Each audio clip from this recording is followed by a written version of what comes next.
And here we go then. I'm going to try and get through this one as much best as I can. I've been losing my voice the last few days, so yeah, I'm going to hopefully get through this one okay. I've got the quality of the matches here to drag me through anyway. We're going to start things off, like I said, with Tazz versus Sabu.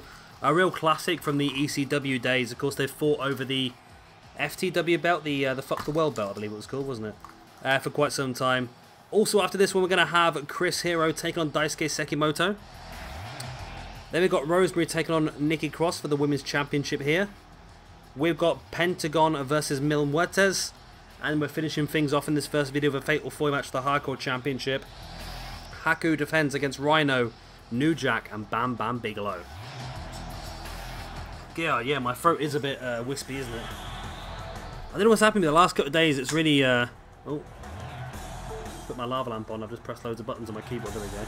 Yeah, my voice has been a bit rough the last few days. I don't know what's happened to me, to be honest. A lot of people at work have been taking the mickey at me for certain reasons, you know. People say it all the time, you know, when you've got a bit of a sore throat, but there you go. So Tazz then, the human suplex machine, that's his name. I forgot what he was called there for a second. I was going to call him the Samoan submission machine, but there's somebody else who takes that name, isn't there? He's taken on Sabu. I'm a big fan of Sabu. You know what? Sabu's double booked. Sabu is double booked. What am I doing? Okay, I'm taking Sabu off the second half of the card. And I knew that because we came to last week's episode and we tried to... it was Sabu versus Jerry Lynn and we looked about adding Sabu to the Jerry Lynn RVD match tonight, but I knew there is a reason why we couldn't do it, and it's because he's already booked into this match. Which you can't miss out on Sabu versus Tazz, can you really? This is one of those matches that the ECW is famous for. These two guys feuding for all their time. RVD and Sabu as well, RVD and Jerry Lynn. There's quite a few little iconic matchups, iconic little feuds in ECW which they're known for, and this was probably, in my opinion, the biggest. Of course, you've got Sabu versus Terry Funk as well, which is quite a big one, which ended in the, is it Born to be Wired pay-per-view? The first ever barbed wire match in ECW between Sabu and Jerry Lynn. Sabu and Terry Funk. I'll get there in the end, I promise.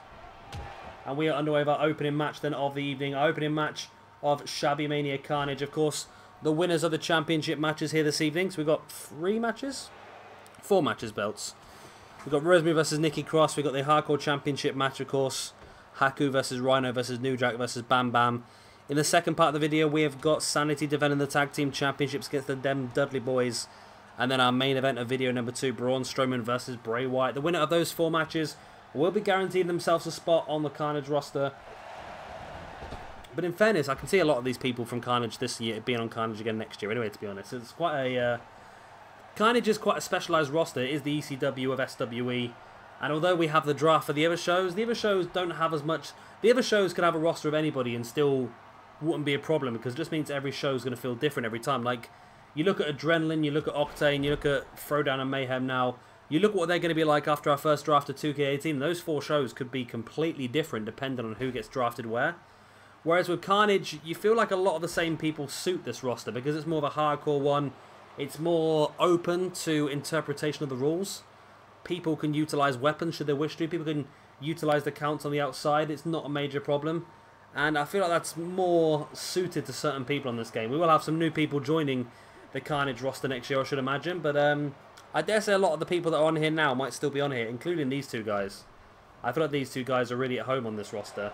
But this time we'll have a full chunk of time to do Carnage. Whereas this year we only did it for about 6 weeks to 2 months. But I think with the whole 12 months between 2K18 and 2K19's release, we're going to be able to do some really cool stuff in SWE.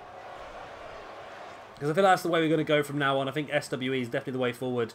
I've done like Ring of Honor and Lucha Underground and Global Force. I know people have requested those again in the past, but the problem is with doing those sort of shows is you do get confined to a certain set of people. With doing our own rosters and having the draft like we do with PJ Tovey, it opens the whole thing up. It opens it up to a whole load of new possibilities. Like if we did a Ring of Honor one, you're just going to see Ring of Honor matches you see every single week, but if we mix it up, then you could have some real interesting matches. You can see the likes of the Macho Man Randy Savage versus CM Punk, which is, if we were doing historically accurate rosters, you'd never see that and stuff like that. So that's going to be pretty... That's why I think this whole idea is a good one. of keeping our own brand. And to be honest, it's something that Jay over at Gaming HD suggested for so long before I finally decided it was a good idea. I couldn't understand the logistics behind it and the setup and all that. I thought it was going to be very, very difficult to do, but it actually worked out becoming pretty well for us. And I've really enjoyed doing these videos since then. If it wasn't for the glitchy nature of the game, I think we would have got a lot more done, but the game frustrates the life out of me after a while because of the glitchiness. Oh, the glitchiness, I tell you. Especially, I've had quite a lot. When I did Adrenaline the other day, that was a very big glitchy one, which is why this video has been a little bit delayed. It was supposed to be uploaded yesterday, but I just didn't have the time to get it all recorded with work and so forth. But we've got it all done now. After the end of Shabby Mania today, all we have left is our 5 Rumble specials. Of course, the 5 Rumble specials will take place over the next week, and the winner of those Rumble specials will be guaranteed a place on their roster. And of course, anybody with what's the word I'm looking for? Allegiances, that's what I'm looking for. Anyone with allegiances to the person who wins the Rumble will also stay on the brand as well. So I'm hoping from an Octane point of view that nobody with a big allegiance wins the Rumble, because I've got so many people on that roster already. I wanted to pick some people as well. And at the same time, I'm hoping that maybe someone who wins PJ Toby's Mayhem 1 or Throwdown 1 might be a little bit more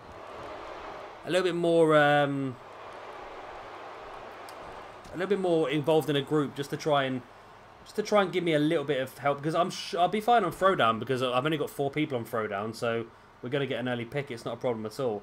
But on Mayhem's going to do really well. Mayhem's going to do what PJ Toby had with Adrenaline last time, I think. He's going to have a very easy early few picks. Sabu now dropping Tazz with a backdrop. Sabu bringing Tazz back up to his feet. Tazz sending Sabu into the turnbuckle. Sabu catching that leg and tripping Tazz over. Remember though, it is no disqualification, no countouts, as majority of matches in Carnage are.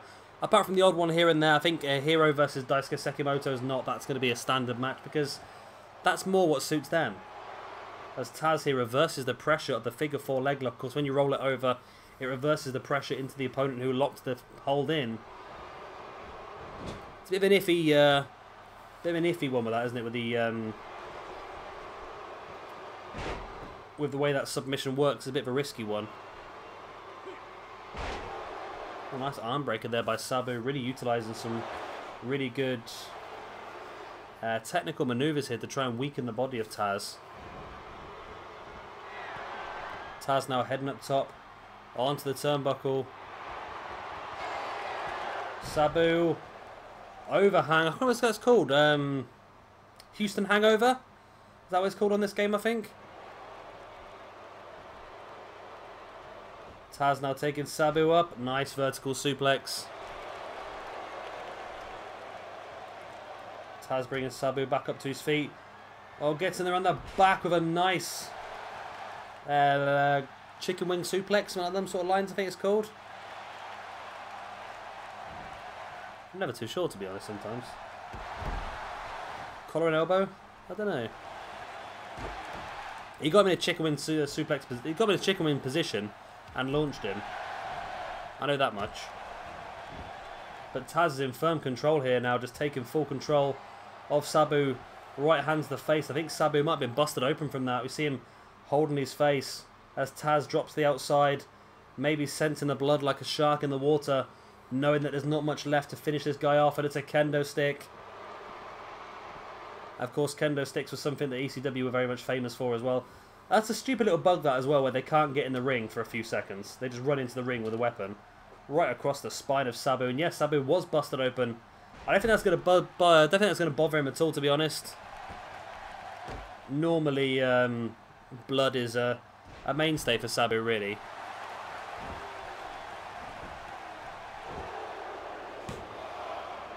Pinned by Sabu. Ooh, almost got the free count there. Sabu bringing Tazz back up to his feet. Snapmare middle of the ring. Just wrenching the head of Tazz.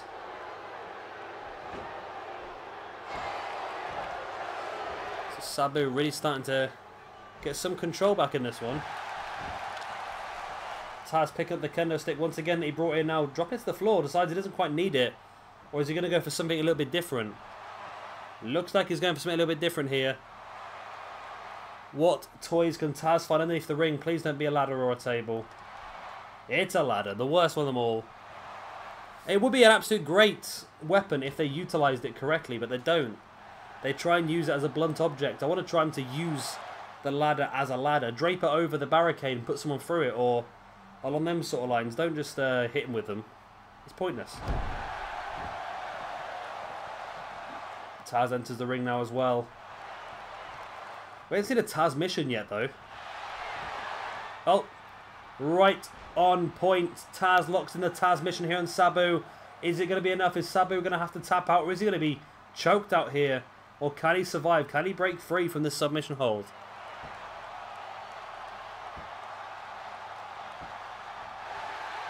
No, Tazz not able to finish Sabu off there as he rolls through and takes him over. And a big whack in the spine there with the kendo stick there by Sabu on Tazz. There's the pin. 2. Oh, it's only a 2 count. Remember, this is a big one, this, because ranking points are going to be all important, especially moving into 2K18. It's a way to really get a nice boost for yourself looking at the championship roster on 2K18. Both these guys could potentially go for the championship. No reason why not. Maybe the upper mid-card belt as well. Or maybe the... in some cases, we are looking at potentially having another championship, but maybe like some sort of X Division style belt where there's no weight limits, but it's all down to the style. Maybe Sabu would suit that a bit more. Tazz, I think, definitely main events. I think that's definitely his objective for 2K18. Sabu can also go hardcore championship. I think that'd be a good place for Sabu. Sabu now wrenching at the neck of Tazz, slamming him back of the head first into the mat. Stomp on the face as well now. Sabu looking for the loose camel clutch. Might not quite be enough here to finish Tazz off though. It's a pretty good match, this one, actually. I'm quite enjoying this. Both these guys really showing some great levels of offense. Weaponry, technical, submissions, suplexes in the case of Tazz, and high flying in the case of Sabu. And Tazz again drops the outside. There's not many weapons left underneath the ring. He's got to hold that kendo stick once again. I like this little camera cut. Boom! Right across the forehead of Sabu. That was a big hit, that was, by Tazz. Tazz bringing Sabu back up. What's he going to go for here? Oh, powerbomb on the outside and stacks Sabu up, then rolls him across into the Boston Crab as well, of course. It is Extreme Rules, and Sabu's tapping out, but it's not going to count because it's outside the ring and the match has to end inside the ring. But the damage has been done by Tazz, who now knows by getting Sabu back in the ring, he's got a very good chance to finish him off, especially if he can lock in that Boston Crab once again. And there it is, actually, he's going to go for the Tazz mission. Surely this is going to be enough for Tazz to finish Sabu off. Surely Sabu's got a tap here. I mean, the guy is known for his resilience and that sort of stuff, but this is crazy if he survives another Tazz mission. He's going to as well, isn't he? Oh my god, he did. Sabu rolling free and taking Tazz over. What is Sabu smoking? It's some pretty strong crap by the looks of it. Sabu had a sledgehammer, but decided against it when he got in the ring. A little bit of indecision there by Sabu. Sabu now, this match is going from strength to strength now, isn't it? Sabu diving through into a tornado DDT there on Tazz. Another insane move, but Tazz straight back up. Sabu slides out the back. And now Tazz slides out of the scoop slam as well. Both these guys back and forth, back and forth, back and forth. It's going to take something special to finally keep one of them down by the looks of it. I've lost my paperwork, sorry about the rustling. Is that my paper? Nope. I've lost my little bit of paper I was keeping. I think it's over there on the floor, I can see it. This match is crazy. I don't know how this match has lasted so long. Like I said, a lot of resilience from these two guys. Both hardcore guys, both experienced when it comes to taking heavy damage with weapons and so forth. Big DDT there by Sabu and Tazz, and I think he's been busted open now as well. God, they're all being busted open over and over and over again. Elbow drop to the back of Tazz by Sabu. Dropping a boot on the inside of the leg of Tazz. Went for the boot again, but Tazz rolled out the way. Sabu sending Tazz into the barricade and straight back into the barricade again. And we knew this match was going to be brutal. We knew it was going to go the length, and it really has done here. It surprised me really how much this match has gone. Tazz bringing Sabu back up to his feet, gets her on the back. German suplex, bridges for the pin. This could be all. Two. It's only a 2 count again. My word, my word, my word. What on earth are we seeing here? Tazz once again with a Tazz mission. Now this has got to be enough to keep Sabu down. Sabu's got to be out here. There's no way he's surviving another Tazz mission. This is Tazz's finisher maneuver. You should not be surviving 3 of these. Oh my god, he survived 3 of them. What on Satan's anus is going on here? What on earth is going on? Reverse DDT by Sabu. And what has Sabu got to finish things off here? He goes for the lion salt and hits it beautifully. There's the pin. 1, 2... And no, it's only 2. Holy crap. This is really out there, this match, isn't it? Sabu with a drop kick to the head, and what a start to Shabby Mania Carnage. These two guys have shown up most of the SWE roster here. There's the Houston Hangover once again. Sure, that's enough. If Sabu can drop into the pin, that's going to be enough. But his momentum meter, his energy meter's dropped down so low. He does drop into the pin. Has he left it too long? 1, 2. He has left it too long. What the hell is going on here? How is this match lasting as long as it is? Sabu drop kick to the back. Sabu now rolling Tazz over. There's the pin. 1, 2. And again, it's only a 2 count. Freaking hell. These two guys, I feel like the winner of these two guys is going to deserve something special in 2K18. I really do. Now, we're going to have some interesting things going on. I've got in my mind a really good idea for a match on the first Carnage, but we'll have to cross that bridge when we come to it. As Sabu with a lion salt once again and again. Tazz kicks out. Wow. Tazz, my man. Another leg drop there by Sabu. And it's not just Tazz. Obviously, Sabu has survived 3 Tazz missions.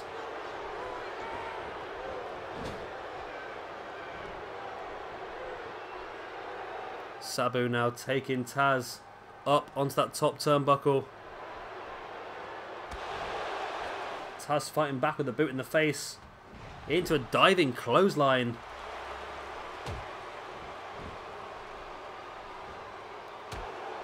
Tazz now big right hands and slamming the face of Sabu into the mat as well.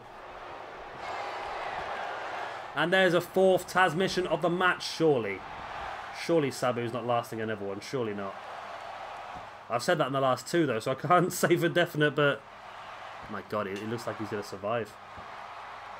Sabu probably has the highest resilience on the entire game, and he's proven that here this season. He's survived it again! See, it becomes a point in the match where you get a little bit worried, don't you?